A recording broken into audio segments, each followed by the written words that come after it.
जैसे अभी आंत में सूजन लग रही है, आंत में सूजन के लक्षण जो होते हैं, पेट में भीना भीना दर्द रहेगा, जैसे थोड़ा सा भी प्रेस किया हल्का सा दर्द आ रहा है, खाना प्रॉपर तरीके से डाइजेस्ट नहीं होगा। ये डाइजेशन जो है ये स्टमक के लेवल का काम है, एब्जॉर्ब नहीं होगा क्योंकि आंतें सूजी हुई हैं और आंतों में सूजन का मतलब होता है इन्फ्लेमेशन, और इन्फ्लेमेशन में सूजन के साथ में एक और सिम्टम होता है, वो है लॉस ऑफ फंक्शंस या फिर फंक्शनल एबिलिटी का कम हो जाना। तो आंतों का फंक्शन क्या है? खाने को ऊपर से नीचे की तरफ ले जाना, मतलब आगे बढ़ाना, और उसी टाइम में उसमें से न्यूट्रिएंट्स का एब्जॉर्प्शन। तो ये दोनों रुक जाएंगे, ना तो खाना आगे की तरफ बढ़ेगा तो पेट भारी लगेगा, और ना खाने में से न्यूट्रिशन जो है, न्यूट्रिएंट जो है, पोषक तत्व जो होते हैं वो एब्जॉर्ब होंगे। तो फिर एक तो अनडाइजेस्टेड फूड निकलेगा, अनडाइजेस्टेड यूडीएफ जिसको बोला जाता है, और दूसरा अनडाइजेस्टेड जब निकल जाएगा, जो हमने खाया था उसके पोषक तत्व तो बाहर ही निकल जाएंगे, तो हमारे शरीर में क्या मिला? तो शरीर कमजोर होना चालू होगा।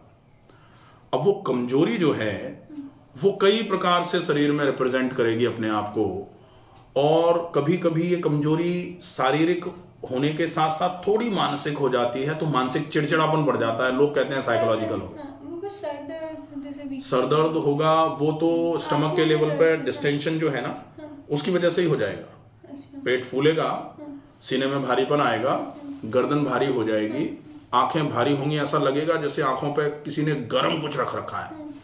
अगर ठंडे पानी का गीला कपड़ा भी आंख पे लगाओगे ना, थोड़ा तसल्ली मिलेगी। और सिर भारी और सिर में थोड़ा दर्द, बाल झड़ना चालू हो जाएंगे, बालों का टेक्सचर खराब होना चालू हो जाएगा। इसके साथ में जो शारीरिक कमजोरियां हैं वो और क्या कराएंगी? शरीर कमजोर हो गया, अब काम करने का ज्यादा मन नहीं करेगा, ऐसा लगेगा कोई हमसे काम करने के लिए नहीं बोले, बस हम लेटे रहें। हमें तो ऐसा लगता है कि खाना खाने के बाद भी थोड़ी देर लेट जाएं। क्यों लग रहा है? क्योंकि शरीर में न्यूट्रिशन एब्जॉर्ब ही नहीं हो पा रहा प्रॉपर तरीके से। अगर एब्जॉर्प्शन नहीं होगा तो निश्चित ही जो हमने खाया, हमने मान लो आयरन अच्छा मिले इसलिए पालक खाया, अब पालक एब्जॉर्ब ही नहीं हुआ, आयरन मिला ही नहीं शरीर को, तो फिर वो पालक स्टूल का कलर थोड़ा सा ग्रीनिश होकर के बाहर आ जाएगा। जैसे हम कह रहे थे पपाया खा रहे हैं और पिंकिश कलर का स्टूल पास हो रहा है, तो जो हम खा रहे हैं न्यूट्रिशन उसका हमारे शरीर में लगने की बजाय एलिमिनेट हो जा रहा है, और वो भी यूडीएफ के फॉर्म में, अनडाइजेस्टेड फॉर्म में। तो अनडाइजेस्टेड फॉर्म में चलो कम से कम ये है कि एलिमिनेट हो जा रहा है। अदरवाइज शरीर का एक नियम होता है कि जो पचा नहीं है उसको शरीर बाहर नहीं निकालता, क्योंकि 4 विशेष चीजें हैं डाइजेस्टिव सिस्टम की। खाना खाना, जिसको इंजेक्शन बोला जाता है, हम खाते हैं। दूसरे नंबर पर खाने जो हमने खाया है उसका पचना, डाइजेशन। अगर हमने अच्छे तरीके से खाया है, अच्छा खाया है, टाइम अच्छा था, क्वांटिटी अच्छी थी, और जो खाया है हमने कॉम्बिनेशंस का भी ध्यान रखा है, तो फिर वो खाना पचेगा तो फिर पेट को हल्का रखेगा, पेट भारी नहीं होगा, डिस्टेंशन नहीं होगा, सीने में भारीपन नहीं लगेगा, और पचेगा तब जाकर के वो एब्जॉर्ब होगा।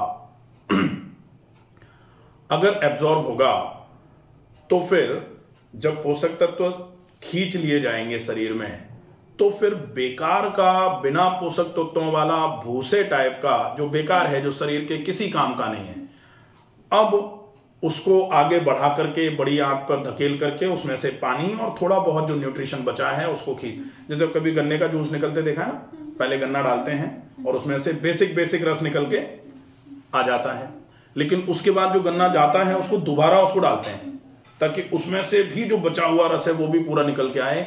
ये काम बड़ी आंत का होता है। बड़ी आंत क्या करेगी? उसमें से पानी भी खींचेगी और थोड़ा बहुत जो बचा हुआ न्यूट्रिशन है उसको खींच लेगी। उसके बाद बड़ी आंत के लास्ट वाले भाग पर उसको पहुंचाया जाएगा। कब? जब उसमें से न्यूट्रिशन यहां खिंच गया है एब्जॉर्प्शन में। अगर न्यूट्रिशन नहीं खिंचा है तो वो इंटेस्टाइन के जो स्मॉल इंटेस्टाइन है उसी में पड़ा रहेगा, पड़े पड़े वो आंत में सूजन कर देगा। ये आंत में सूजन आने का आजकल के दौर में सबसे बड़ा कारण है। वैसे तो आंत में सूजन आने के लिए एंटी इन्फ्लेमेटरी ड्रग्स जो लेते हैं या फिर स्टेरॉइड्स जो लेते हैं, स्मोकिंग बहुत ज्यादा जो करते हैं, अल्कोहल का कंजम्पशन जिनका ज्यादा है, जो बहुत स्ट्रेस में रहते हैं, वो कारण मेन माने जाते हैं आईबीडी, आंत में सूजन, हाँ, इन्फ्लेमेटरी बाउल डिसीज। लेकिन आज जो आंतों में सूजन आ रही है, अगर कोई व्यक्ति बिल्कुल अल्कोहल नहीं लेता, बिल्कुल स्मोकिंग नहीं करता, बहुत स्ट्रेस भी मान लेते हैं नहीं रहता, उसके बाद भी आंतों में सूजन है, तो उसका रीजन सेडेंटरी लाइफस्टाइल। आप फिर एनिमा से निकलना चाहिए। एनिमा से निकलेगा, लेकिन एनिमा जो है वो गैस्ट्रोकोलिक रिफ्लेक्स बढ़ाने का काम है, तो जरूरी नहीं है कि एक बार एनिमा दो सारा निकल जाए। आंतें शिथिल पड़ी हुई हैं, सुप्तावस्था में है। सुप्तावस्था मतलब आंतें लिथार्जिक होकर पड़ी हुई हैं, ढीली होकर के। अब उनपे अगर कुछ एनिमा का पानी जा रहा है तो वो जागृत तो हो रही, जग तो रही हैं। जैसे सोते हुए बच्चे को एकदम से जगाओ तो वो हाँ ऐसे करके फिर से थोड़ी देर सोता है ना, फिर जब उसको प्रयास करते रहो, जगाने का प्रयास करते रहो, तब जागता है वो। ऐसे ही आंतें हैं, तो सोती हुई आंतों को जगाने के लिए थोड़ा टाइम तो लगता है, तो वो एनिमा से निकल रहा है, लेकिन पूरा एक दिन में ही निकल जाएगा जरूरी नहीं है, ठीक है। अब जैसे जैसे आपका जो सेडेंटरी लाइफस्टाइल था वो जैसे जैसे नॉर्मल होगा, क्योंकि ट्रीटमेंट एक पार्ट है। हम लोग जनरली ऐसा बोलते हैं, नेचुरोपैथी में भी हम ये कहते हैं कि ट्रीटमेंट, एक्शनल ट्रीटमेंट, वेदर मेडिसिन और चूरन चटनी और एनी काइंड ऑफ एक्शनल ट्रीटमेंट जो आपके शरीर में बाहर से इंप्लीमेंट किया जा रहा है, they only treat symptom not disease. वो केवल सिम्टम का इलाज है, वो बीमारी का इलाज नहीं है। बीमारी का इलाज क्या है? जो कारण है उसको हटाना। अब कारण क्या है? कारण sedentary lifestyle, lack of exercises. तो कैसे भी करके उस कारण को हटा दोगे तो बीमारी परमानेंट ठीक होगी, ठीक है। उसको ठीक करने में असिस्टेंस के रूप में हम इलाज का उपयोग कर सकते हैं कि भाई थोड़ा असिस्टेंस के लिए, कि भाई वो तो हम हटा ही रहे हैं लेकिन थोड़ा असिस्टेंस मिल जाए।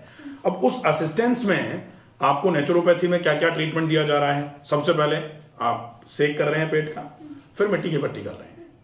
तो सेक से क्या होगा? आंतें एकदम से फैलती हैं, क्योंकि गर्म सिकाई हमेशा फैलाने का काम करती है। आंतें किसकी बनी है? मांसपेशियों की, तो मांसपेशियां ऐसे फैलेंगी। जैसे ही फैल जाती हैं उसके बाद गर्म सेक को हटा करके मिट्टी की पट्टी रख दी जाती है। तो मिट्टी की पट्टी रखी, मिट्टी की पट्टी में क्या होगा? आंतें सिकुड़ेंगी, क्योंकि ठंडक है, ठंडक में आंतें सिकुड़ेंगी। जैसे ही आंतें सिकुड़ेंगी, अब वो 30 मिनट के लिए होता है, आंतें सिकुड़ी सिकुड़ी सिकुड़ी, तो आंतों पर जो ढीली आंतें हो गई थी, आंतों पर जो लिथार्जिसिटी आ गई थी, आंतें पूरी इस तरीके से जोर से कॉन्ट्रैक्ट होंगी। अब जैसे ही जोर से कॉन्ट्रैक्ट होकर रखी हुई हैं, फिर हमने मिट्टी की पट्टी को जब हटाया तो वो कॉन्ट्रैक्शन जो है ढीला होगा, और उसके बाद हमने एनिमा दिया। एनिमा दिया तो पहले आंतें फैलाई थी, फिर आंतें सिकुड़ी थी, ज्यादा सिकुड़ी थी, फिर एकदम से ढीली हो गई। तो जो आंतों की दीवारों पर चिपका हुआ मल था वो पूरा निकल के बाहर आएगा। कैसे आएगा? अब हमने एनिमा दिया है। एनिमा क्या है? एनस से पानी को इंसर्ट किया जाता है बड़ी आंत में। बड़ी आंत में पानी जब जाएगा तो पानी तो ब्रेन को तो पता है पानी तो मुंह से आना चाहिए। अब ये पानी एनस से आया। अगर पानी एनस से आया तो ब्रेन कहेगा भैया, आंतें कहेंगी ये तो गड़बड़ हो गया, ये तो रूट ही बदल गया, पानी यहां से तो आना ही नहीं चाहिए। फिर ब्रेन को एक रिफ्लेक्स जाता है, फिर ब्रेन कहता है लाओ इस पानी को हम निकाल के बाहर फेंकते हैं।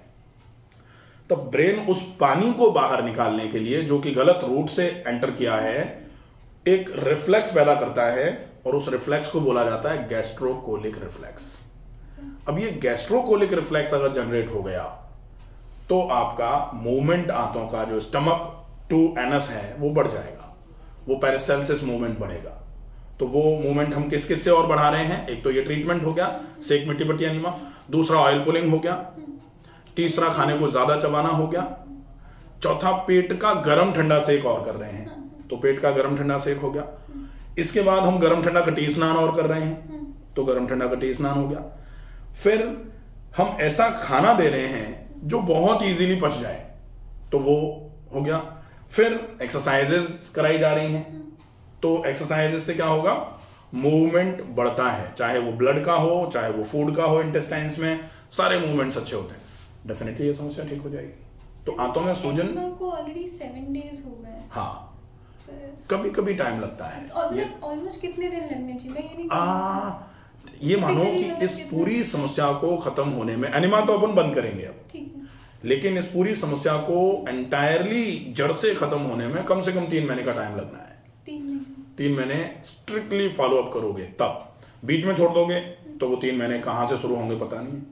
3 महीने तक अगर सही तरीके से फॉलो अप बना रहेगा तो ये जैसे जो लेफ्ट साइड की आंत की सूजन थी ना, अब खत्म हो गई, अब ये राइट साइड में राइट लोअर पार्ट पे आ रही है, तो वो वहां अभी सूजन लग रही है, थोड़ा सा दबाने पर भी टेंडरनेस है, पेन आ रहा है, तो वो भी खत्म हो जाएगी, बिल्कुल पेट नरम हो जाएगा।